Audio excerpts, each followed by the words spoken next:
अभी माहौल बड़ा ही रंगीन बा, बड़ा सम्मानित लोग बैठे हुआ, तो कुछ ऐसा बजे जौन की पर्दा में होके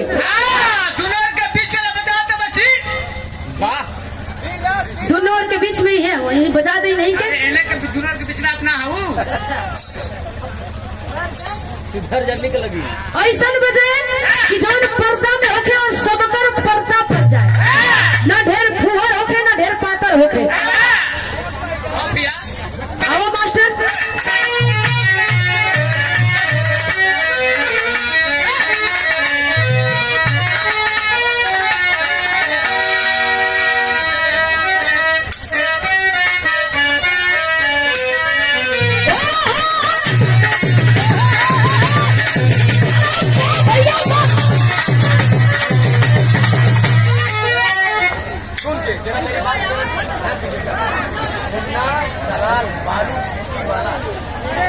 और ये देखिए हमारे गार्जियन महोदय मुन्ना दलाल बालू गिट्टी वाले बड़े भैया की ओर से इस भाव पे 50 रुपए का सम्मान हो। बहुत बहुत नमन आप सबके प्रणाम पहुंचे कहे कि बताया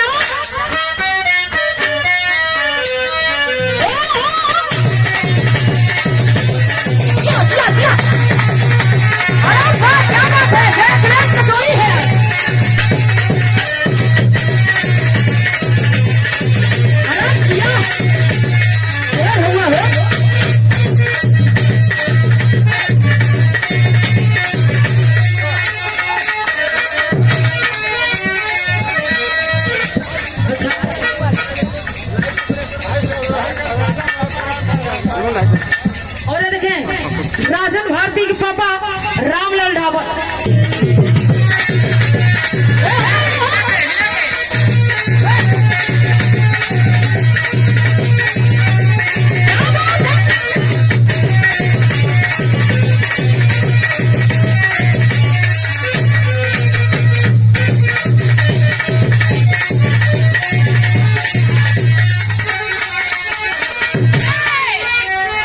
एकदम सही। अरे भैया दोनों दुल्हन अपने दुल्हा से रोज रोज एक ही बात की फरमाइश करे कहे कि राजा जी अच्छा सही कहत हुआ, जब बोलबा भक्सावा ना बोलबा, वैसे तू बड़ा सटीक बोलेला। दुल्हन कहे कि राजा जी हमार तनी बात सुन ले हल करा। ए भैया अरे पहला मुलाकात है, सुनला है ना, तनी ध्यान रहे। दुल्हन कहे कि सुना रोज रोज तक तू अपने मन वाली करबे करेला, लेकिन आज हमारे मन वाली तनी से सुन ला। दुल्हा कहे कि बोल बोल जल्दी बोल का कहे मत।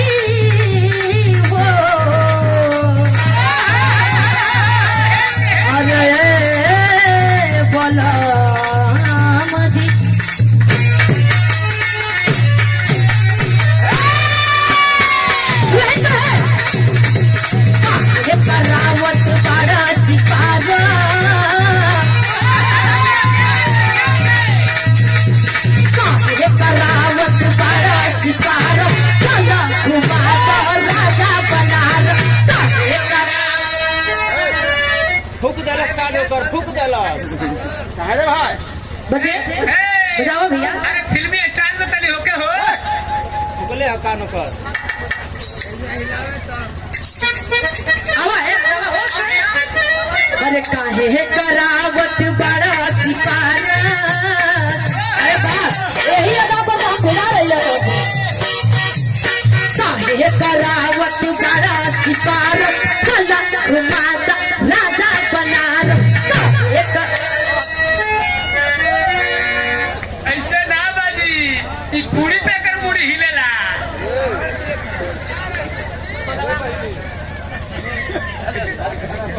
कितना प्यार से बहनी कहिया असली माल तसली में घंटे हिलावा पितरी के बात न जाना है भीतरी के। अरे बाबू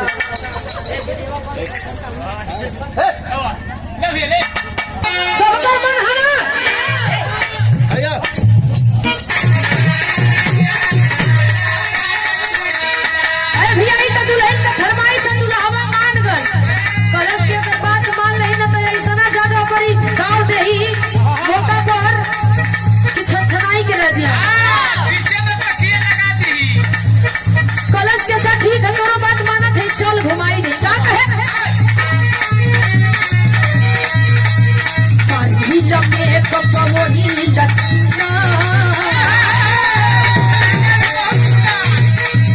अरे महिला मेकअप वही लक्षणा चाहे खातिर देखी बाबा लक्षणा